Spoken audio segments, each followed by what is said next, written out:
Election night 94, it's 9 p.m. in the East. Polls just closed in 10 more states. Headline at this hour, big night for the Republicans in the Senate, but North goes south to defeat. Chuck Robb stays on in the U.S. Senate as a Democrat in Virginia, but that may be just a temporary stay of execution for Senate Democrats. Republicans are now just 2 seats away from retaking control. This is the way the Senate race looks in Virginia in terms of votes actually in and counted, but our CBS News estimate is that Robb is won in Virginia. Now, in other races, in the Wyoming Senate race, Republican seat, Malcolm Wallop retiring, Representative Craig Thomas holds on to it for the GOP. New York Senate race, Daniel Patrick Moynihan seeking a 4th term. He will get it, and the Democrats hold on to their seat in the Empire State. New Mexico Senate, Democratic seat. The Republicans thought they had a chance for an upset here. Not to be. Senator Jeff Bingaman holds on to his seat for the Democrats. Cole, a Democrat, holds on to his seat, gets a 2nd term in the Senate from Wisconsin, a hold on for the Democrats. Now, on the basis of our CBS News estimates, these are Senate winners and losers thus far. Lieberman holds on to his seat for the Democrats in Connecticut as expected. Roth holds on to his seat for the GOP in Delaware. The Democrats thought they might beat him. No way he holds on. Mack, the Republican, holds on to his Senate seat in Florida. Other winners along the Senate trail. Lugar in Indiana, a big winner, holds on to it for the Republicans as expected. Snow, this is a turnover in Maine. This is for the seat of the retiring George Mitchell. The Republicans pick it up. It is one of their 5 known pickups so far. Sarbanes, the veteran Democratic liberal, holds on in Maryland, wins his seat there for the Democrats. Same story, 2nd verse in Massachusetts. Senator Ted Kennedy, once believed to be behind in the race, sweeps in a winner, holds on to it for the Democrats. Trent Lott in Mississippi, a well-respected Republican down there, holds on to that seat for the GOP. Ashcroft in Missouri, this is a hold-on for the GOP, but a new senator, he takes Danforth's old GOP seat there. DeWine in Ohio, turnover, another one, market for the GOP. The Republicans pick up a Senate seat in Ohio, used to belong to Metzenbaum, a Democrat, now DeWine of Ohio, a pickup for the Republicans there. Inhofe, Oklahoma, this is for the seat of the retiring Democrat Boren in Oklahoma. Inhofe is the winner there, a pickup for the Republicans in Oklahoma. In Tennessee, a twin killing. The surgeon, Frist, has beaten veteran Sasser, the Democratic incumbent. This is the place where the Republicans have beaten their first Democratic incumbent in the Senate. And then in the other seat, this is the open seat that Al Gore used to hold. Fred Thompson has won that seat. Twin killing in Tennessee, a double pickup there for the GOP, their biggest place of the night so far. Kay Bailey Hutchinson wins as expected the Senate race in Texas. Jeffords in Vermont, GOP seat there. Other Senate races. Robb in Virginia, this is the headline of the morning. Marquee race, Chuck Robb in a fierce battle with Oliver North. North ran a good, smart, hard-charging campaign, but came up a little short. And in West Virginia, Byrd wins there, holds on to that seat for the Democrats. New Jersey Senate race, this just in.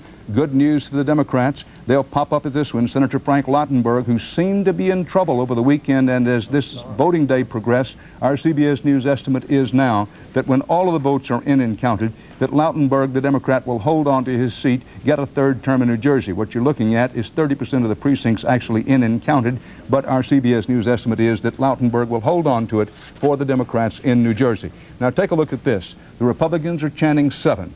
It's not 7 come 11, just 7. If they make a net gain of 7 seats, they take charge of the new Senate. So far they have gained, look at this, +6 already. Now, of course, this can go up and down as the night goes along, but they're up 6. They only need to stay a net up 7 to gain control of the Senate. In the governor's races, and if you think they aren't important, you are wrong, because for the 1996 presidential campaign, anybody who controls the state in the State House really helps his presidential candidate. Now, in Colorado, governor's race there, a real ding-dong battle, but Governor Roy Roma, seeking a 3rd term, will get it. Romer wins in Colorado on the basis of our CBS News estimate. Moving on to Wisconsin, Governor Tommy Thompson, the Republican, seeking a 3rd term. He will get it in Wisconsin. That's a hold-on for the GOP there. Minnesota governorship, Republican seat, Governor Arnie Carlson seeking a 2nd term. He will get it. The Republicans hold on to the State House in Minnesota. Nebraska governor, this is a Democratic seat. Governor Ben Nelson seeking a 2nd term in what is frequently a Republican state. Ben Nelson holds on to the State House for the Democrats in Nebraska. Now, other winners and losers as we go along the trail here in the governor's races. Here's the way they look for the evening so far. Tucker wins in Arkansas. That's a Democrat hold on. Romer, as we said, holds on for the Democrats in Colorado. Edgar, re-elected in Illinois. That's a hold on for the Republicans there. Rolling on with the governor's races that have been decided thus far. Graves in Kansas, a Republican. Weld in Massachusetts, Republican hold on there. Engler in Michigan, another Republican re-elected there. Republican governors not having much trouble holding on to their seats. Some of the Democrats are in the fights of their lives. And Carlson in Minnesota, the Republican wins there. Nelson in Nebraska, the Democrat, as we said, tacking against the wind, gets re-elected. Voinovich in Ohio, the Republican getting another term. No surprise in that one. Also, Keating in Oklahoma, the Republican, that's a pickup for the Republicans in Oklahoma, right, Ed Bradley? Yes. And Sundquist in Tennessee gets a Republican seat in the State House there. Dean, Democrat in Vermont. And Thompson in Wisconsin, re-elected, that's a Republican seat. And Geringer in Wyoming, a Republican, takes the Wyoming State House. There's much more to come, so stay here with us. Headline of the hour, Rob has beaten North.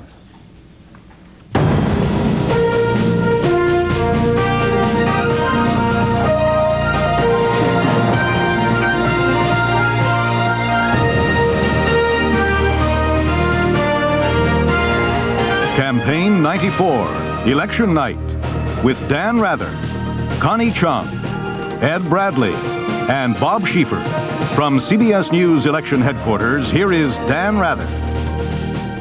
Hello again. That hour of power, the Republicans. The boxes are stacked, ready to be packed in Democratic offices in the United States Senate. Now, let me set you straight on one thing. The Republicans now have five of the 7 pickups they need to retake control of the U.S. Senate. The reason I say that is a moment ago we showed a graphic that said they had already picked up 6. What happened there is on the basis of exit polling, we thought one race had been decided. They fished it back. So the official count now is the Republicans have a net gain of 5 as of this hour and this minute. Keep in mind, the big storyline of the night is there are 35 Senate races to be decided. The Republicans need to win 20 out of the 35 to take the prize. They need a net gain of 7. They need a total of 20 Senate seats to take control. We don't know much about the House. The early indications are that perhaps, just perhaps, that the tide for the Republicans is running, but not running as strongly in the House, but we'll know about that a little later on in the evening. Still to be settled, of course, is do the Republicans take the whole cake? That is, win the 40-plus seats, the net pickup of 40 that it takes to retake control of the House for the first time in 40 years. Republicans haven't controlled the House of Representatives since back in the Eisenhower administration of the 50s. For Bill Clinton and the Democrats, Halloween could be coming twice this year. For more about that, Bill Clinton and his factor this election night, here's Connie Chung. Thank you, Dan. President Clinton obviously is not running for anything this year, but our exit polls indicate that he is having a big influence on the election. We asked voters today whether Mr. Clinton was a factor in how they cast their ballots. About half, 51%, said the president was not a factor. But look at this, 45% said Mr. Clinton did influence their vote. And here's the clincher. More than half of them, 27%, said that their vote was an expression of opposition to the president, meaning they voted for Republicans. Now, who are these voters and why were they sending a negative message to President Clinton? Well, according to our exit polls, they are mostly white. They're white Southern men and young voters under the age of 30, the so-called Generation X. And Dan, these are important, critical blocks, not only for the Democrats tonight, but for President Clinton in 1996. Connie Chung, thanks a lot. Let's go to Bob Schieffer, who's covering the Senate and House races. Bob, apparently what's happened is the race in Arizona is a little closer than some people thought it might be. No decision in that race yet. The Republicans have picked up a net total of 5 in the Senate, but the Democrats won that ding-dong battle in Virginia. What that means, Dan, is Democrats really have to win Pennsylvania, and they really have to win Michigan, where it's very, very close if they're going to hold their majority. We might talk a little bit about that Chuck Robb win. How did he do it? Well, here's what our exit polling showed today. It showed in a sentence that Robb's personal life mattered less to voters than Iran-Contra and Oliver North's involvement in that. You can see about 40% 60% of the people said that Rob's personal life did have something of an impact on them. But now look at the next graphic we have here. North's Iran Contra roll, you see nearly 60% of the people in Virginia said yes, indeed, that did matter. What happened there, Dan, is that Rob, as expected, got the liberal vote in Virginia, what there is of it. North got the conservative vote, as was expected, but Rob also got the middle. He got the moderates. That's where most of the vote is in Virginia, and that apparently was enough for the win. Bob Schieffer, thanks.